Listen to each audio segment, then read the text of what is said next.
So hello everyone, welcome to my channel again guys. So guys, today's series is data analytics. Guys मैंने अपनी engineering जो journey है उसके अंदर मुझे डेटा एनालिटिक्स नाम का एक सब्जेक्ट था एंड लिटरली दिमाग ख़राब हो गया था क्योंकि बिल्कुल भी उसके रिसोर्सेज अवेलेबल नहीं थे, ना यूट्यूब पे और ना अच्छी तरीके से इंटरनेट पे भी उसका कुछ भी अवेलेबल नहीं था. बहुत मुश्किल से हमने इधर उधर से जो है नोट्स वगैरह बनाए और उसको यूज़ करके हमने एक अच्छे नंबरों से हमारे डेटा एनालिटिक्स को पास किया. सो मैंने सोचा कि ये प्रॉब्लम तो सबको ही आ रही होगी, हमारे इंजीनियरिंग स्टूडेंट्स को बेचारे कहाँ कहाँ भागते फिरेंगे, इसलिए एक सीरीज स्टार्ट किया जाए जिसके अंदर हम डेटा एनालिटिक्स को पूरा कवर करेंगे. और जो जो क्वेश्चन मैंने यहाँ पे करा रखे हैं, अगर आपने उसको पूरी सीरीज को कंप्लीट कर लिया देन आपका डेटा एनालिटिक्स बिल्कुल आपका एक नंबर निकलेगा. डेटा एनालिटिक्स स्टार्ट कर रहे हैं हम लोग यूनिट नंबर 4 से, हडूप से.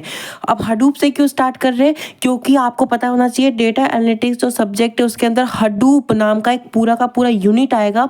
और अगर आपने हडूप को पूरा कंप्लीट कर लिया मतलब आप बोल सकते हैं कि आप पास तो हो ही जाओगे, भले ही बाउंड्री पे गिरोगे लेकिन पास हो जाओगे, क्योंकि हडूप से सबसे ज़्यादा क्वेश्चन बैठता है हमारे डेटा एनालिटिक्स के अंदर. मेरे इसमें तो पूरा पेपर ही हडूप का आया था.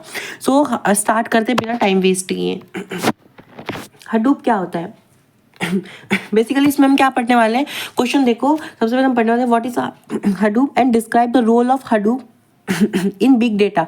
मतलब कि हडूप के क्या क्या रोल्स है इन बिग डेटा के अंदर. ठीक है. सो बेसिकली हडूप क्या होता है? हडूप एक ओपन सोर्स फ्रेमवर्क होता है. ठीक है. क्या होता है Hadoop? Hadoop is a open source framework. अब ये ओपन सोर्स फ्रेमवर्क क्या होता है ये भी हम जानेंगे कि ओपन सोर्स फ्रेमवर्क का मतलब क्या होता है. ठीक है. इससे आपको क्या मिलेगा, आपको पेज भी भरने को आसानी हो जाएगी. ठीक है. So basically Hadoop it is use to processing, और ऊपर लिखा है visualizing, analyzing, also storing the large amounts of data known as a big data. इसका मतलब ये है कि हडूप जो होता है ना, हडूप एक ऐसी हडूप को यूज किया जाता है, it is use to process. Hadoop जो होता है ना वो एक ओपन सोर्स फ्रेमवर्क होता है जिसको यूज किया जाता है to proper processing, visualizing, analyzing, also storing the large amount of data. और उस लार्ज अमाउंट ऑफ डेटा को क्या बोलते हैं? बिग डेटा बोलते हैं. क्या बोलते हैं? Big data. बिग डेटा आपको पता ही है, आगे जाके और अच्छे से पढ़ेंगे, पर ओवरव्यू ले लो. बिग डेटा मतलब कि इतना लार्ज अमाउंट ऑफ डेटा जो ईजिली हमारे जो ट्रेडिशनल टूल्स एंड टेक्निक्स होते हैं उनके थ्रू इजीली हैंडल नहीं किए जा सकते. उनके लिए हमें एडवांस टूल्स और टेक्निक्स की नीड पड़ती है जिसके थ्रू हम उसको क्या करते हैं? हैंडल करते हैं. मतलब कि हर एक सेकंड के अंदर इतना अमाउंट ऑफ डेटा जनरेट होना. फॉर रियल लाइफ एग्जांपल जैसे हम सोशल मीडिया की बात करें, सोशल मीडिया हर एक देश में, हर पूरी दुनिया में फैला हुआ है. अभी जो एक सेकंड भी था इसके अंदर कितने लोगों ने पोस्ट कर दिए होंगे, कितने देशों से पोस्ट आ रहे होंगे, तो कितना डेटा जनरेट हो रहा होगा. इसी को बोलते हैं बिग डेटा. बिग डेटा के बारे में आगे और अच्छे से पढ़ेंगे, लेकिन इसको समझो. अच्छा, हडूप में अगर आपको पेज कम पड़े तो आपको what is open source framework आपको ये भी बताना है, व्हाट इज बिग डेटा आपको ये भी बताना है. वैसे तो पेज कम नहीं पड़ेगा, लेकिन ठीक है अगर आपको लगता है कि कंटेंट कम है तो इस तरीके से आप कंटेंट बढ़ा सकते हो अपनी एग्जामिनेशन में. आगे बढ़ते हैं. Hadoop divided the datas into small small parts and distributed it into the different computers, जिसको हम नोट्स भी बोल सकते हैं. हडूप जो होता है ना एक ओपन सोर्स फ्रेमवर्क होता है, ये तो आपको पता चल गया. हडूप क्या करता है? हडूप डिवाइड कर देता है हमारे जो लार्ज डेटा सेट्स होते हैं, वो जो लार्ज डेटा आते हैं उनको स्मॉल स्मॉल पार्ट्स में डिवाइड करता है, डिस्ट्रीब्यूट करता है बड़े डेटा को स्मॉल स्मॉल पार्ट्स में, और उनको डिफरेंट कंप्यूटर्स या फिर नोट्स में क्या कर देता है? डिस्ट्रीब्यूट कर देता है. किस लिए? ताकि वो प्रॉपर प्रोसेस हो सके, प्रॉपर एनालाइज हो सके, प्रॉपर विजुअलाइज हो सके, प्रॉपर स्टोर हो सके.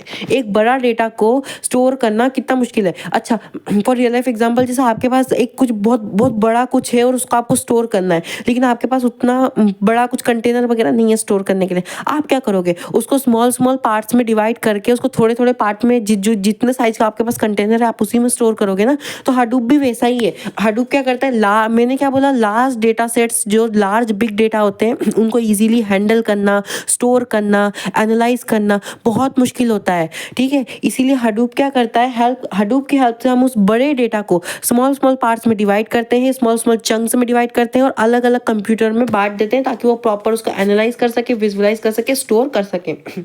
By which the data handling gets more efficient. जिससे देखो क्या लिखा है, जिससे क्या होता है, मेरा डेटा हैंडलिंग जो होता है ना मोर इफिशिएंट हो जाता है, specially for the large data sets के लिए, मतलब बड़े बड़े डेटा के लिए. ठीक है. It is based on the map reduce programming model. ये मैप रिड्यूस प्रोग्रामिंग मॉडल पर भी बेस्ड होता है, ठीक है। Also it allows the parallel processing, ठीक है, पैरेलल प्रोसेसिंग को भी अलाउ करता है। And this is based on the Java programming. एक चीज़ और आप बहुत इंपॉर्टेंट याद रखना, हडूप के अंदर हडूप जो होता है ना वो जावा प्रोग्रामिंग पर बेस्ड होता है। ये चीज़ याद रखना, हडूप के लिए जो लोग हडूप को यूज़ करते हैं उनको जावा अच्छी तरीके से आनी चाहिए, मतलब जावा प्रोग्रामिंग पर बेस्ड होता है। जावा प्रोग्रामिंग जो होती है ना उसकी हेल्प से आप हडूप को यूज़ कर रहे होते हो, ठीक है, ये बात याद रखना। Hadoop is made up of 2 main parts. 2 main parts में हडूप को डिवाइड किया जाता है, HDFS और MapReduce। यानी कि आप 2 मेन पार्ट्स भी बोल सकते हो, या फिर आप मतलब हडूप किन चीज़ों से मिलकर बना है वो भी आप बोल सकते हो। तो HDFS और MapReduce को मिलाकर आप बोल सकते हो ये 2 उसके मेन पार्ट्स होते हैं आपके हडूप के। ये जो HDFS और MapReduce है ना इसकी अलग से वीडियो आएगी सेपरेट, क्योंकि मैंने जैसे कि कहा कि हडूप बहुत ज़्यादा इंपॉर्टेंट है, तो हडूप का एक एक पार्ट बहुत ज़्यादा इंपॉर्टेंट है और अपने आप में एक क्वेश्चन बनाता है। HDFS आपको अलग से क्वेश्चन मिल सकता है, ज़रूरी नहीं कि आपको हडूप के अंदर ही पूछ दे कि हडूप के मेन पार्ट्स भी बताओ, नहीं, आपको बोल देंगे what is map reduce, what is HDFS, क्योंकि ये बहुत बड़े टॉपिक्स हैं तो इनको हम अलग से कवर करेंगे, ठीक है। जैसे कि हमने ऊपर क्वेश्चन में देखा था role of the Hadoop in big data analytics, क्या रोल होता है, मेजर रोल्स क्या क्या होते हैं, एक तरीके से फीचर्स या फिर कैरेक्टरिस्टिक भी हम बोल सकते हैं। तो उसको देख लेते हैं क्या होता है। सबसे पहला, Hadoop plays an very important role in big data analytics because it helps to efficient handling and analyzing and managing the large amount of data. बहुत इंपॉर्टेंट रोल प्ले करता है हडूप, क्यों, क्योंकि इसकी हेल्प से हम क्या करते हैं, हमारा इफिशिएंटली हैंडल कर सकते हैं, एनालाइज कर सकते हैं और मैनेज कर सकते हैं हमारे लार्ज अमाउंट ऑफ डेटा को, जिसी को ही हम क्या बोलते हैं, हमारा बिग डेटा बोलते हैं, ठीक है। फर्स्ट हम क्या बोल रहे हैं, role data storage. Hadoop data storage में भी बहुत इंपॉर्टेंट रोल प्ले करता है। हडूप बहुत सारे, देखो यहाँ पे मैंने थोड़ा सा इंग्लिश लैंग्वेज का भी यूज़ किया ताकि आपको प्रॉपर समझ में आ जाए। हडूप जो होता है ना बहुत सारे कंप्यूटर्स पर डेटा स्टोर करता है, एंड इफ़ कोई कंप्यूटर फेल हो जाए तो भी डेटा सेफ रहता है। यानी कि आपको पता है डेटा स्टोरेज में हडूप बहुत ज़्यादा हेल्प करता है। कैसे, हडूप हमारे लार्ज डेटा सेट्स को डिफरेंट डिफरेंट कंप्यूटर्स में डिवाइड कर देता है। क्यों करता है, प्रॉपर एनालाइजिंग और हैंडल हो सके डेटा को। अगर बाई चांस कोई एक कंप्यूटर वगैरह फेल हो जाए तो भी हमारा डेटा लॉस नहीं होता। हडूप इतना अच्छा होता है, मतलब हडूप उस चीज़ में हेल्प करता है कि आपका डेटा लॉस वगैरह ना हो। Fast processing, Hadoop map reduce का यूज़ करके लार्जर डेटा सेट्स को जल्दी प्रोसेस करने में हेल्प करता है। मैप रिड्यूसिंग वगैरह इन सारे जो जस्ट टेक्निक्स होते हैं इन सब का यूज़ करके हडूप जो होता है ना फास्ट प्रोसेसिंग करता है। स्केलेबिलिटी, जैसे जैसे डेटा और भी ज़्यादा बढ़ता है सिस्टम में और नोड्स ऐड करके क्या बोलते हैं उसे हैंडल किया जा सकता है। मतलब कि स्केलेबिलिटी की भी रोल्स जो होते हैं हडूप प्ले करता है। स्केलेबिलिटी का क्या मतलब होता है, स्केलेबिलिटी का मतलब यहाँ पे ये बताया गया है कि जैसे मान लो जैसे जैसे और ज़्यादा डेटा बढ़ता रहता है तो आपको और ज़्यादा कंप्यूटर्स की नीड पड़ेगी डेटा को स्टोर करने के लिए, तो उस जगह पे भी हडूप बहुत ज़्यादा हेल्प करता है, ठीक है। उसके बाद अगर हम बात करें सपोर्ट वेरियस डेटा टाइप्स, ये स्ट्रक्चर सेमी स्ट्रक्चर, मतलब कि हडूप जो होता है ना different different various data types को भी सपोर्ट करता है। यानी कि आपका स्ट्रक्चर हो, सेमी स्ट्रक्चर हो या फिर अनस्ट्रक्चर्ड डेटा भी क्यों ना हो, वो सारे मिलके मतलब एक साथ जो है ना काम कर सकते हैं। मतलब वो डेटा, मतलब वो जो डेटा है ना, ऐसा नहीं कि हडूप किसी डेटा को लेके वो कर रहा हो, क्या बोलते हैं मतलब कोई भेदभाव नहीं है। आपका अनस्ट्रक्चर्ड डेटा हो, स्ट्रक्चर्ड डेटा हो या फिर सेमी स्ट्रक्चर्ड डेटा हो तो भी आपका जो प्रॉपरली है ना हडूप उसको डेटा को एनालाइज करने में हेल्प करता है। अनस्ट्रक्चर ये सब जो है ना डेटा के टाइप्स होते हैं बिग डेटा के, ये बिग डेटा के टाइप होते हैं स्ट्रक्चर, अनस्ट्रक्चर, सेमी स्ट्रक्चर। जब हम बिग डेटा पढ़ेंगे इसको भी हम पढ़ेंगे। अभी एक छोटा सा ओवरव्यू दे रहा हूँ। स्ट्रक्चर डेटा मतलब कि वो डेटा जो एक पूरे प्रॉपर स्ट्रक्चर वे में हो, जैसे कि फॉर एग्जांपल हम एसक्यूएल में जो डेटा स्टोर होता है वो एक स्ट्रक्चर वे में टेबुलर फॉर्म में स्टोर होता है।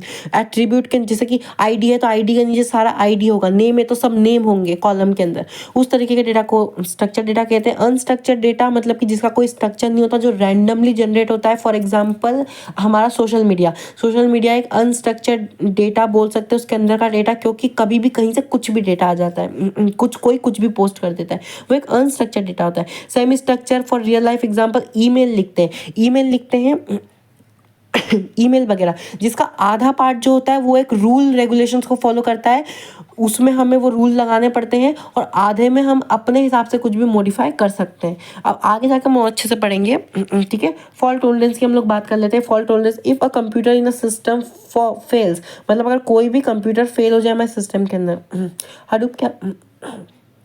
Hadoop क्या करता है, automatically shift the data to the another computer, ensuring no data is lost and the processing continues smoothly. ऐसा है कि अगर हमारा कंप्यूटर जो होता है ना, हमारा जैसे कि हमें पता है Hadoop डिफरेंट डिफरेंट कंप्यूटर्स में डेटा को स्टोर करता है। कोई भी कंप्यूटर अगर फेल हो जाए तो Hadoop हेल्प करता है उस डेटा को दूसरे कंप्यूटर्स वगैरह में प्रॉपरली शिफ्ट करने के लिए, और ये इंश्योर करता है कि no data is lost and the processing continues smoothly, यानी कि कोई भी डेटा हमारा लॉस नहीं होगा। कोई भी कंप्यूटर फेल हो जाएगा तो हमारा डेटा की जो कॉपी रहेगी वो दूसरे कंप्यूटर्स में अवेलेबल रहेगी, या फिर वो हेल्प करता है डेटा को ट्रांसफ़र करने में एक कंप्यूटर से दूसरे कंप्यूटर में, ताकि कोई भी डेटा लॉस ना हो सके और फिर से प्रॉपर स्मूथली जो मेरी डेटा की प्रोसेसिंग थी वो स्टार्ट हो जाए। कॉस्ट इफेक्टिव, आपको पता है Hadoop जो होता है ना, एक freely usable open source framework होता है। Open source framework means it is free, ये फ्री होता है ईच एंड एवरीवन के लिए। तो अगर ये फ्री होता है तो बहुत सारे ऐसे ऑर्गेनाइजेशन या फिर बहुत सारे ऐसे लोग हैं जो बहुत ज़्यादा कॉस्टली सॉफ्टवेयर को यूज़ नहीं कर रहे होते, बहुत कॉस्टली सिस्टम्स को यूज़ नहीं कर रहे होते, तो उनके लिए क्या होगा, तो ये सस्ते से सस्ते हार्डवेयर सॉफ्टवेयर पर भी प्रॉपरली काम करता है, अफोर्डेबल हार्डवेयर सॉफ्टवेयर पर, अफोर्डेबल सिस्टम्स पर भी प्रॉपरली वर्क करता है। आपको उसके लिए बहुत ज़्यादा महंगी महंगी चीज़ों का नीड नहीं है, ठीक है। ओके, ओपन सोर्स फ्रेमवर्क क्या होता है, फाइनली हम देख लेते हैं हमारा ओपन सोर्स फ्रेमवर्क क्या होता है। Open source framework in data analytics are tools. Open source framework एक टूल होता है और एक सॉफ्टवेयर होता है that are freely available to everyone, जो कि फ्रीली अवेलेबल होता है हर किसी के लिए। एक ऐसा सॉफ्टवेयर होता है, एक ऐसा फ्रीली अवेलेबल टूल होता है जिसको यूज़ करते हैं लोग, कोई भी इसको फ्रीली यूज़ कर सकता है। कोई से क्या मतलब है, कोई डेवलपर, कोई कंपनी, कोई ऑर्गेनाइजेशन इसको फ्रीली यूज़ कर सकती है, अपने काम के हिसाब से इसको फ्रीली मॉडिफाई कर सकती है, यानी कि इसको चेंज कर सकती है, घुमा सकती है। And share this tools without paying any fees, और कोई भी फीस वगैरह विदाउट पे किया हम इसको प्रॉपरली यूज़ कर सकते हैं। This framework make it easier to process, analyze and visualize large amount of data.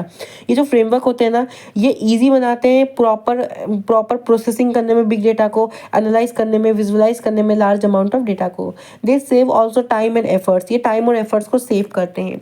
Example of the open source framework in data analytics अगर हम बात करें तो Hadoop हमने बोला ना, Hadoop एक ओपन सोर्स फ्रेमवर्क होता है, तो डेटा एनालिटिक्स के अंदर Hadoop एक बहुत अच्छा एग्जाम्पल है जिसको लोग प्रॉपरली यूज़ करते हैं, लेकिन ये जावा बेस्ड होता है, तो इससे लोगों को प्रॉब्लम भी होती है, और इसके चक्कर में इसके कुछ ओवरकम्स भी निकले हैं, कुछ और चीज़ें भी निकली हैं, उसके बारे में भी हम पढ़ेंगे, क्योंकि ये सीरीज़ हमारी फिलहाल ये वाला पूरा Hadoop का होने वाला है। So please thank you for watching. अगर आपको ये वीडियो प्लीज़ अच्छी लगी हो तो दूसरे लोगों के साथ भी शेयर करना, not for the only for the subscriber, लोगों की मदद करने के लिए भी, क्योंकि लिटरली बता रहे हैं हम लोग, हम जब डेटा एनालिटिक्स पढ़ने बैठे थे तो हमारी जान निकल गई थी, हमें नहीं मिला था, हमने पढ़ लिया था अच्छे से, इसलिए हम सोच रहे हैं कि हम और लोगों को भी मदद कर दें। सो प्लीज़ इसको ज़्यादा से ज़्यादा शेयर करना। Thank you for watching.